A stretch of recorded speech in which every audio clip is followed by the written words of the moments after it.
Right, I've got this thing here. That's my supercharger. So before I actually fit this and all the stuff to fit this, I'm gonna put bigger injectors in the bike, because to actually cope with the extra fuel in the engine needs when it's under boost, it's going to use a lot more fuel, and the standard injectors run out of puff at about 5,000 RPM apparently. So we're putting some 500cc injectors in this, and they're originally 463cc injectors. So I'm going to put them in, see if it runs, see how well it runs, take it for a ride, and then mess about with the fueling if we need to, which we probably will, because the duty cycle of these injectors is probably going to be different. And also I have a smaller pulley for this supercharger as well. So with this pulley, which is I believe 85mm, the bike will be around 130 horsepower, and if you put an 80mm pulley on it, potentially it can get about 170. So I do have another pulley for it. That is the plan. I'm going to have to put different pistons in the bike to do that, but that's where we're heading. But for now, it's going to be with this pulley, and it's going to be on the Thruxton motor. I was going to put a bobber motor back in it with the lower compression, but I can run this with this pulley on the Thruxton motor with 11.5:1 compression. So that's going to happen. I'll show you this. That's a smaller pulley, look. It's not much smaller, but it makes a huge difference because this is geared inside and it spins really, really quick. So altering the speed that the input shaft turns is going to make a massive difference.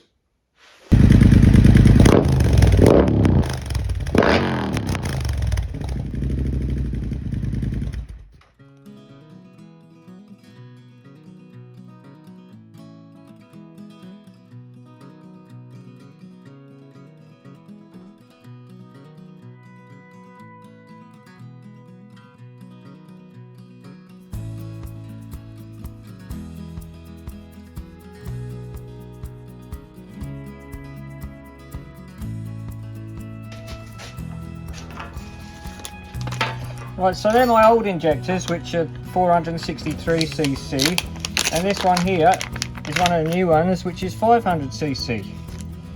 So what I have to actually do is swap that seal over with one of the old ones here, because they're fatter, to go inside the fuel rail. And that on the bottom there is actually a seal which butts up against the, it doesn't butt up against the actual hole in the head, it butts up against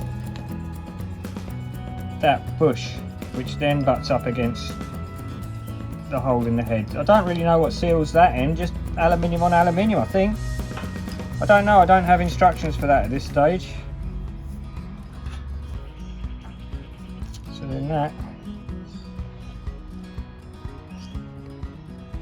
Oh, wait a second. Fuck, that's it.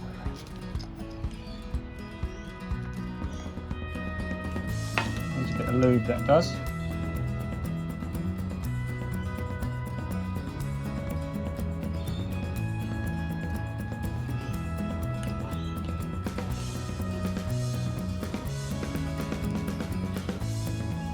Goes in there like that. There's the other one. Yeah. That's just a little bit of rubber grease that's stuck on there.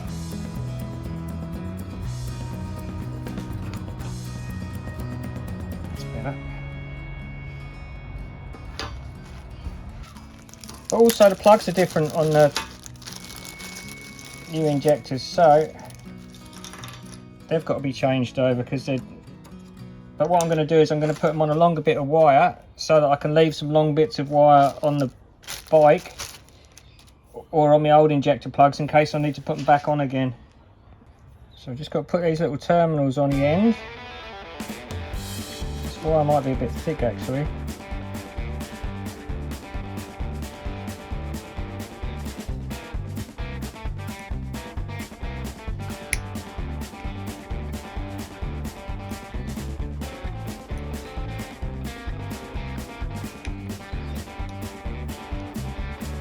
Don't know if you can see that, because I can't.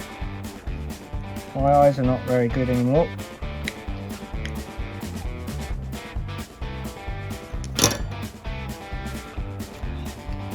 So yellow goes to the outside of that one, so brown's got to be that one there.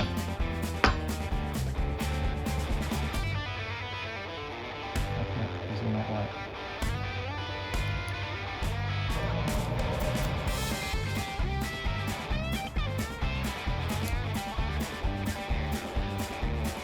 See, and he pokes back through there, and then you put that bit on to hold them in place.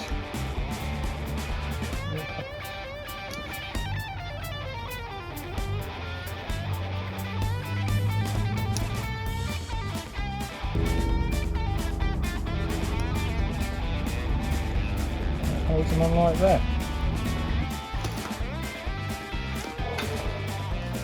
I'll just check the resistance of that to make sure my terminals have crimped on okay and they're touching.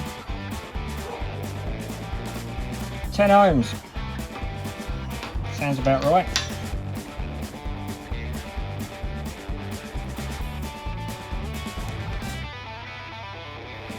It's a bit fiddly getting these injector plugs together. It's worth spending time doing it and getting it done nicely. There, that's in there. Where's the other locking bit? The other locking bit goes in there. Locks it all together.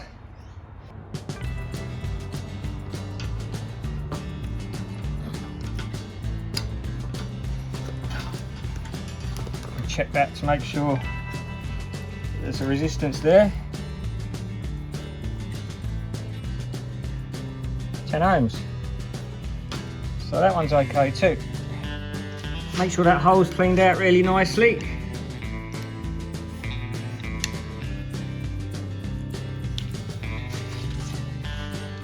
And then I reckon that bit just goes in there and seals aluminium against aluminium. Should be right.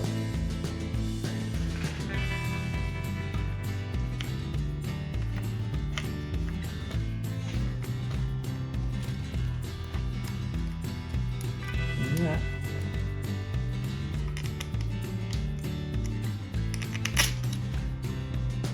Go in there like that.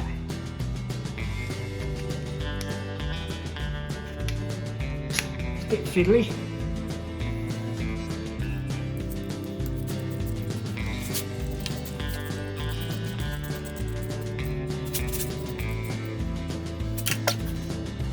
Okay, right, now I've got to join the wires together.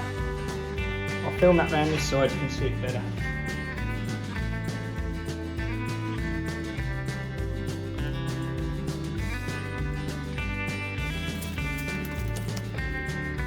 I've only got red heat shrink at the moment, so it's going to have to do. Does the same job. It's black.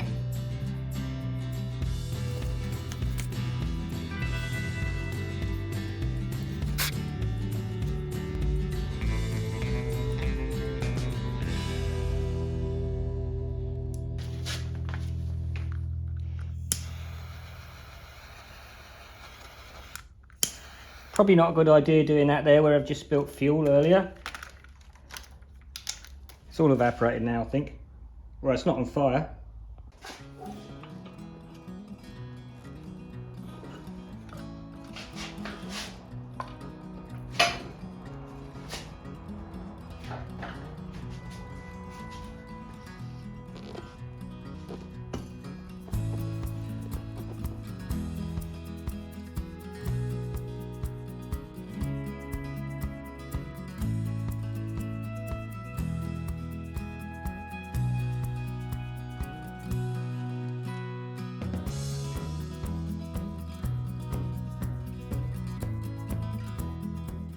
Right, now does it start? Fuel pump always makes a funny noise like that after I've had the tank off it.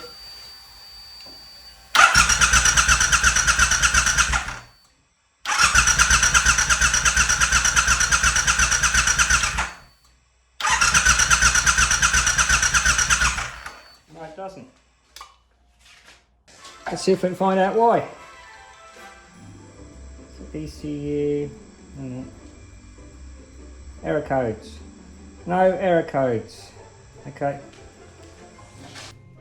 Right, thinking about this after some sleep, I did actually have the fuel rail right off, so it's probably full of air and it hasn't got a return system on it, so there is air trapped in there. Maybe I haven't cranked it enough.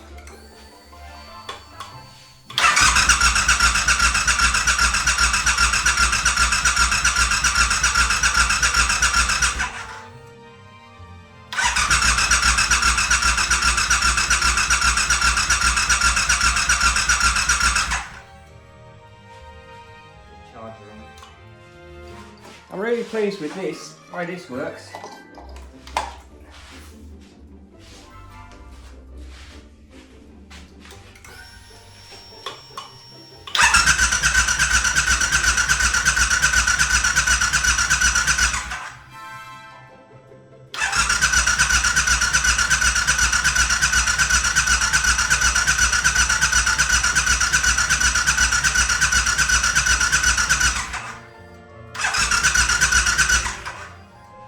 Sure that's not going to start. Let's take a plug out and see if it's wet.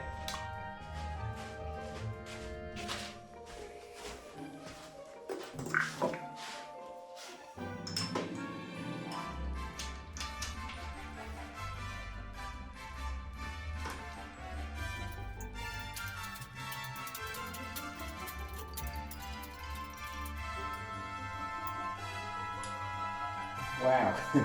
These plugs are the longest threaded plug ever in the world. And that's dry.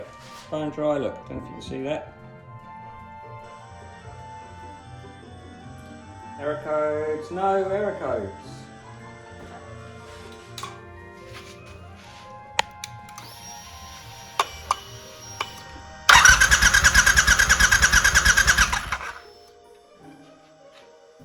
Well, it's got a signal to the injector.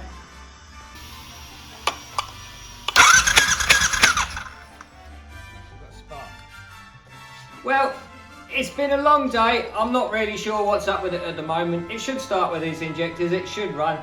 But I'm tired, so I'm just going to shelve it for now and go to bed.